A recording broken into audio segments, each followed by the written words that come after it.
Bon, bonsoir encore une fois de plus.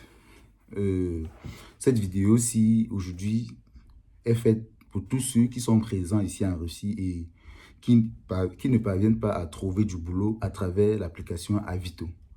Donc, Avito, si vous ne le savez pas, c'est une application en Russie dont on utilise pour faire des achats, acheter des produits et vendre même des produits, offrir même de ses services et même chercher aussi du boulot.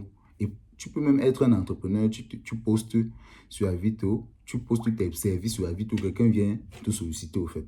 Quelqu'un vient acheter tes services. C'est ça Avito. Donc, aujourd'hui, ensemble, je vais essayer de faire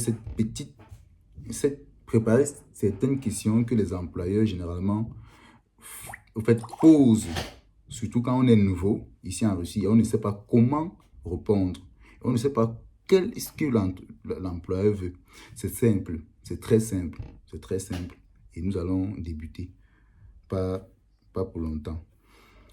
Bon, il y a c'est ça, au début, tu te présentes, par exemple, si tu es nouveau ici en Russie, tu as déjà fait au moins 2 mois, tu sais déjà te présenter. Un exemple, c'est quand peut-être tu lances l'appel et que l'employeur décroche, tu dois lui dire, Здравствуйте, меня зовут Jean, par exemple, меня зовут Jean.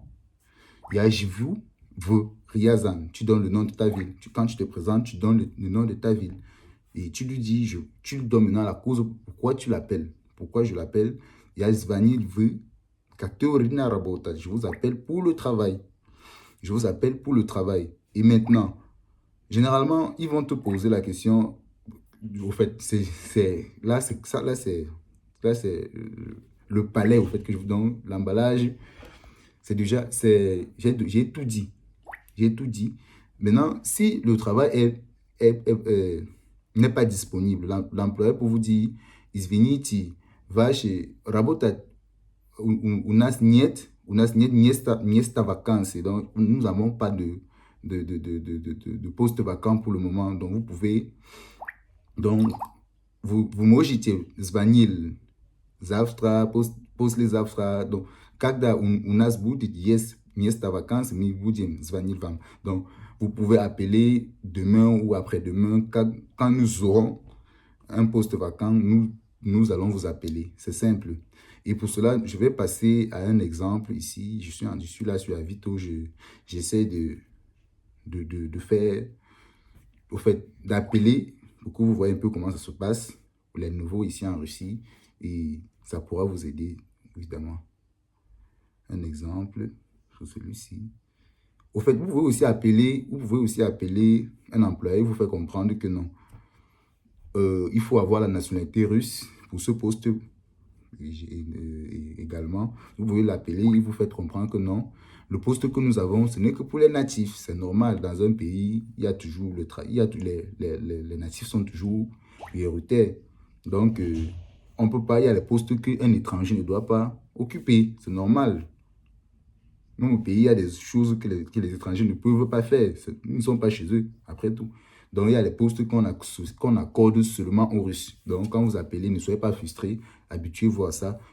Qu'il y a seulement le travail. Le poste est associé seulement aux Russes. Donc, et pour cela, elle va vous dire au téléphone, извините, у нас есть poste только русский человек. Peut-être un exemple. Yes, elle va vous poser la question simple. У вас есть гражданский России?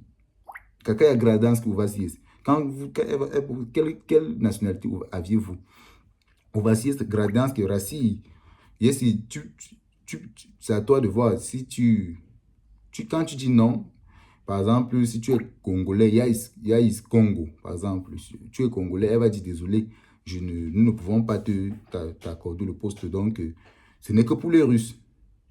Извините, у нас не можете дать тебе это место, потому что у тебя нет гражданского в России. Donc, voilà un peu. Je suis en train de chercher aussi en même temps une compagnie de travail que l'on peut appeler en direct pour que vous écoutez au moins comment ça se passe. ce n'est pas très compliqué que ça. Donc, c'est pas très compliqué que ça déjà. Voilà.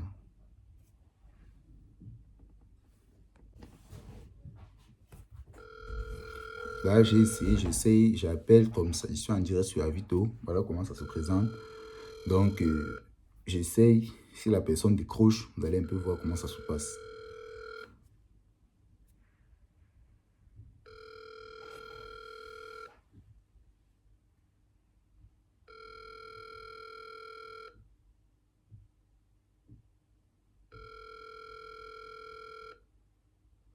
Apparemment, ça, c'est un travail de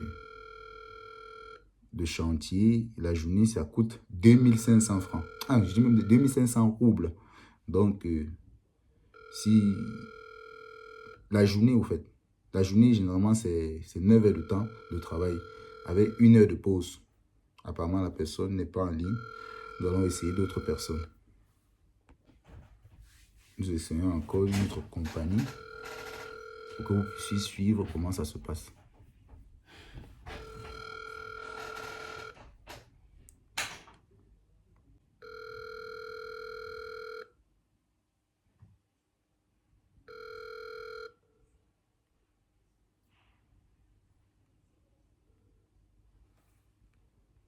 Voilà, j'ai d'abord appelé, ils m'ont rappelé. Donc, vous allez écouter.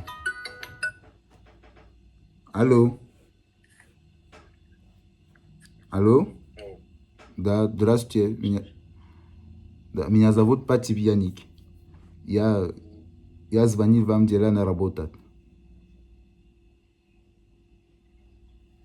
Allô? Allô?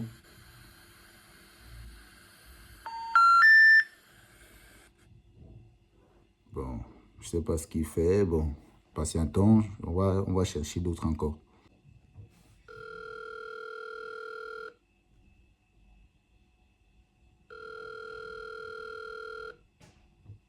C'est une autre compagnie. Ceux-ci, eux, ils raclent la neige durant l'hiver dans la rue. En fait, c'est une compagnie aussi très organisée. Stativ, Titoff. Urovkava Siniega, Vunizu.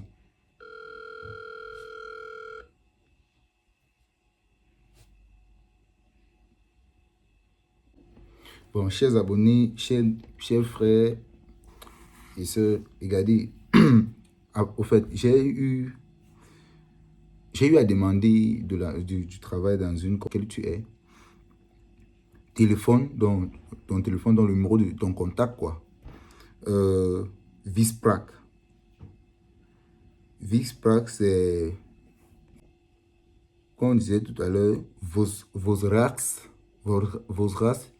c'est ton âge, ou, au fait, c'est ton âge en termes professionnels. Normalement, il pouvait aussi dire si vous étiez amis, Skolka Tibialet, ça passe. Gradansk va. Donc, c'est ta nationalité. Si tu es russe, si tu es étranger, si tu es marocain, si tu es camerounais, si tu es congolais, si tu es chinois, c'est là que tu dois... En fait, ça, ce sont les séries de questions que tu dois t'apprêter à...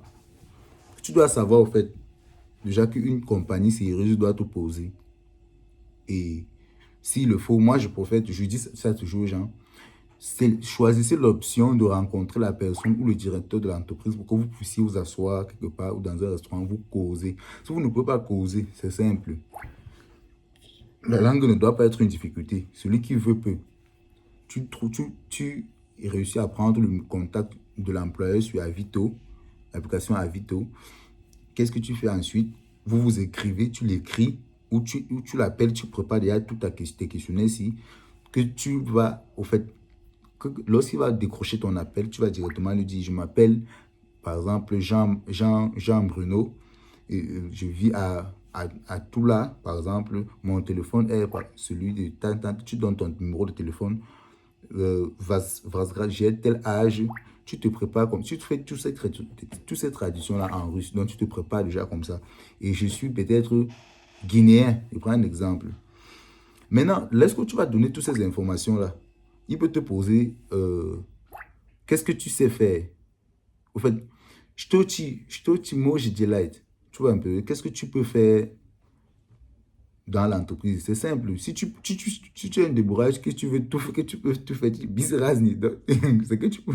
Désolé, gars. Si je ris, parce que ça m'arrive. Moi, on me pose souvent les questions là. Je dis seulement que je peux tout faire, gars. Désolé, désolé. Donc, ça. Un gars qui fait tout. Donc, c'est un peu ça. Donc, tu lui dis que je peux faire. Désolé. Ah, les Camerounais. Voici. Tu, tu lui dis que je peux tout faire, non? Tu es un Camerounais, tu es africain, tu dois savoir tout faire. Donc, tu lui dis ça et voilà, je préfère toujours que, je conseille toujours aux gens de prendre rendez-vous avec le patron, quelque part. Là, c'est plus sérieux, c'est plus sûr. Parce que Avito, c'est une plateforme qui est très immense. Ça a souvent des frappeurs, ça a souvent des arnaqueurs et tout ça. Et les gens ont peur de cela. Donc, vous voir physiquement vous donne plus de chances de vous accorder ce job. Je ne sais pas si on se comprend. Donc, quand vous avez contact, après avoir donné toutes ces informations, vous demandez à l'employeur, s'il vous plaît, pouvez-vous m'envoyer l'adresse de votre entreprise par SMS, parce que les Blancs sont encore dans l'ancien système, ils utilisent aussi les SMS, ils ne s'attardent pas trop sur WhatsApp et autres. Là. La plupart des gens qui me donnent souvent des chantiers, au fait, des travaux. Donc, c'est simple. En russe, vous pouvez demander, ça se dit, пожалуйста, вы можете скинуть мне ваши adresse где находится ваша компания par SMS. C'est une proposition. On peut dire ça de plusieurs façons. Donc, c'est ma façon à moi. L'essentiel, c'est que le message soit transmis. Et lorsque il ou elle a compris, il vous envoie, vous prenez rendez-vous, vous apprêtez, vous partez le voir. C'est simple. Et dès que vous êtes là-bas, c'est simple. Vous pouvez utiliser Google Translate. Vous faites n'importe quelle application de traduction que vous avez. Mais il y a d'autres quand même. Si vous ne comprenez pas ce qu'il dit, oui, vous pouvez utiliser n'importe quelle application de traduction. Ou même, pas nuance. Ou même, vous pouvez aussi vous rapprocher de quelqu'un qui comprend la langue. S'il est disponible, il peut vous accompagner. Il vous aide. C'est simple. Que de manquer du boulot pendant l'hiver et l'été, tout ça, et essayer toujours de contacter les parents au pays. Pourtant, il y a des opportunités que tu peux profiter. Il faut trouver les solutions, les moyens d'avancer et s'adapter à l'environnement. C'est un peu ça. C'était l'objectif de la vidéo. Si tu as aimé, mon frère, n'hésite pas de laisser un pouce bleu pour encourager le mouvement et partage au maximum pour aider d'autres personnes aussi. Merci.